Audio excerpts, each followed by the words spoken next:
Public ఇక ఇప్పుడు మా రాముల తాత చేయాలి కదా మరి మోతవరి ఏం పంచాది ముంగటేసుకున్నాడు ఓ పరి అరుచుకొని వద్దాం పాని. ఓ తాత ఏం చేస్తున్నావే? ఏడున్నాడు కావచ్చు.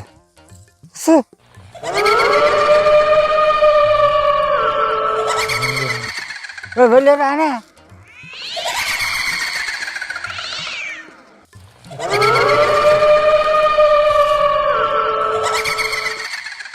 ఓ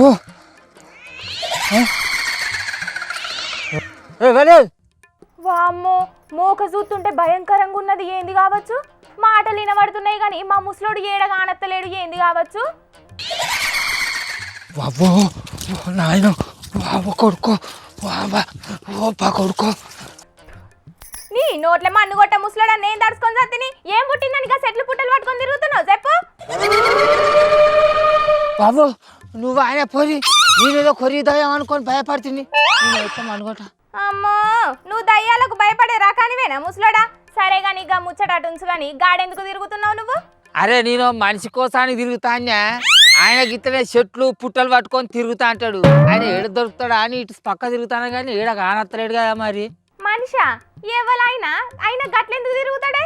అరే ఆయన తీసే సైన్మాలని గిత్తనే భయపెట్టేటట్టుంటే దయాలతోని భూతాలతోని మంత్రగాలతోని ఆ బొందరగడ్డల చుట్టూ సైన్మాలు తీసుకుంటుంటా అంటాడు. అరే ఆయన పేరేందో ఉండేనే నోతేనే నానింది కానీ ఇప్పటిదాకా యాది ఖర్చు పాడైతలేదు.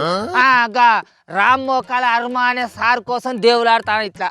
ఓహో రామ్ గోపాల్ వర్మ కోసానికి తిరుగుతున్నావా? అయినా గాయనతో నీకేం పనే? ఆయనతోటి నాకు పని కాదు, ఆంధ్రప్రదేశ్ రాష్ట్రం పోలీస్ సార్లకు పని ఉన్నదట. ఆయన కోసం వాళ్ళు ఎంత దేవులాడుతున్నా కూడా తప్పించుకొని తిరుగుతాడట. ఆయన ఎక్కడుంటాడు అనేది నాకు జరంత ఎరక కాబట్టి అందుకే ఈ జాగాలలో ఎంకలాడుతానా కానీ ఈడ కూడా లేడుగా.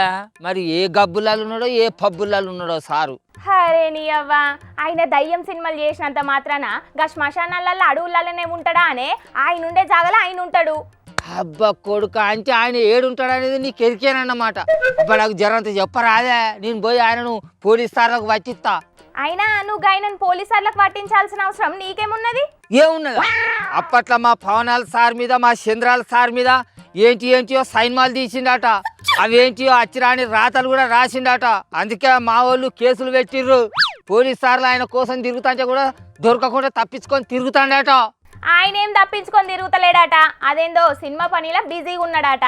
నీకు అట్లా చెప్పిన ఆడు కాదు పోలీస్ సారు దొరకబట్టి తీసుకొచ్చి జైల్లోకి నూపుతారని భయంతో గజగజ వనుకుంటా ఎక్కడో మంచం కింద నతికి దాక్కొని ఉన్నాడట. ఏమో మంది అందరు అంటారు, నాకేం వెరక గాని. మరి లేకుంటే జగనాల సారే దాచిపెట్టిండో ఎక్కడన్నా. ఏ తిక్కల ముసలోడా అదేం లేదు అని వర్మ సారే స్వయంగా చెప్తున్నాడు. కావాలంటే నువ్వేను. నేను ఉనికిపోతున్నాను మంచం కింద కూర్చొని ఏడుస్తున్నాను అని అందరూ what ever the media speculating. వాళ్ళందరికీ చిన్న డిసప్పాయింట్మెంట్గా ఉండొచ్చు వీడియో. నాకు ఒక నోటీస్ వచ్చింది, నేను ఒక రిప్లై ఇచ్చాను, ఫలానా చోట ఫలానా తారీఖు నేను వస్తాను. అప్పటికి నాకు జరుగుతున్న పని ఒక ఆన్గోయింగ్ స్కెడ్యూల్ ఉంది కాబట్టి, నాకు ఫిల్మ్ వర్క్ ఉంది కాబట్టి అవ్వలేదు. అండ్ ఇట్ ఈస్ వేరే ప్రొడ్యూసర్కి చేస్తాను, ఆ ప్రొడ్యూసర్కి నష్టం వస్తుంది కాబట్టి నేను మళ్ళీ టైం అడిగాను. ఇదేంటి కేసు, ఇదేం అర్జెంట్ కేసు అంటే 1 year తర్వాత ట్వీట్ చూసిన అతనికి 1 weekలో అన్నీ అయిపోవాలనేది ఏమన్నా మీనింగ్ ఉంటుంది అసలు? అగ్గ చూసినావా, చింత చచ్చిన పులుపు సావదన్నట్టు కేసులు అయినా ఆయన కోసం పోలీస్ సార్లు తిరుగుతున్నా కూడా ఆయన్నెన్నో దర్జాగా కూర్చొని గా తీరుగా మాట్లాడుతాండు. మరి అంత భయమే లేనోడు అయితే పోలీస్ స్టేషన్కి వచ్చి మరి పోలీస్ సార్లకే సమాధానం చెప్పుకోవచ్చు కదా. అక్కడెక్కడో తప్పించుకొని ఎందుకు తిరుగుతాడు కావచ్చు మరి. అవన్నీ వర్మ సార్ తరపున లాయర్ చూసుకుంటున్నాడట. నువ్వెందుకు గంతగా ఆనందం చింపుకుంటున్నావు చెప్పు?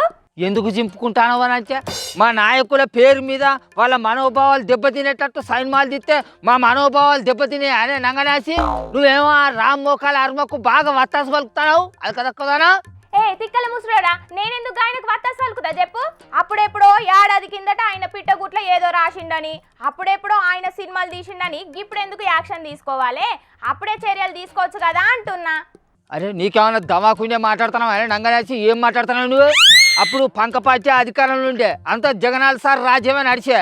అందుకే ఆయన దగ్గరుండే రామ్మోకాల అర్మతోటి మా నాయకుల మీద వచ్చిరాని సైన్మాలు తీసిండని జనాలందరూ కూడా అనుకోవచ్చే. అందుకే అప్పుడు మేము యాసికం తీసుకోలేకపోయినాం. కానీ ఇప్పుడు మాదే సర్కారు నడుస్తుంది, మాదే రాజ్యం నడుస్తుంది. అందుకే మా రెడ్డి పుస్తకంలో ఎవరెవరి పేర్లు అయితే ఉన్నాయో అప్పుడు ఎవరెవరైతే ఎగిరిలో ఇప్పుడు వాళ్ళ మీద యాస్కం తీసుకునే పనినే ముంగటేసుకున్నాం.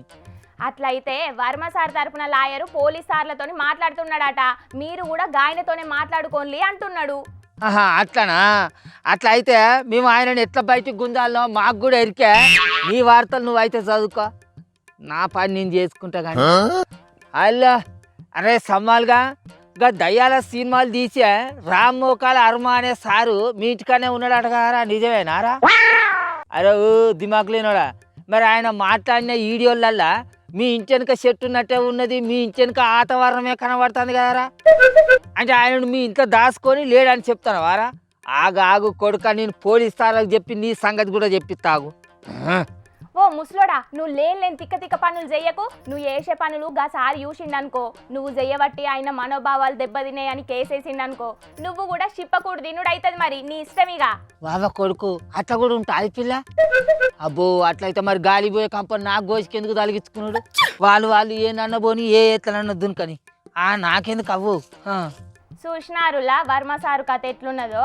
నేనేం బుగులు పడతలేను, ఈ కేసులకు భయపడతలేను అని అంటున్నాడు.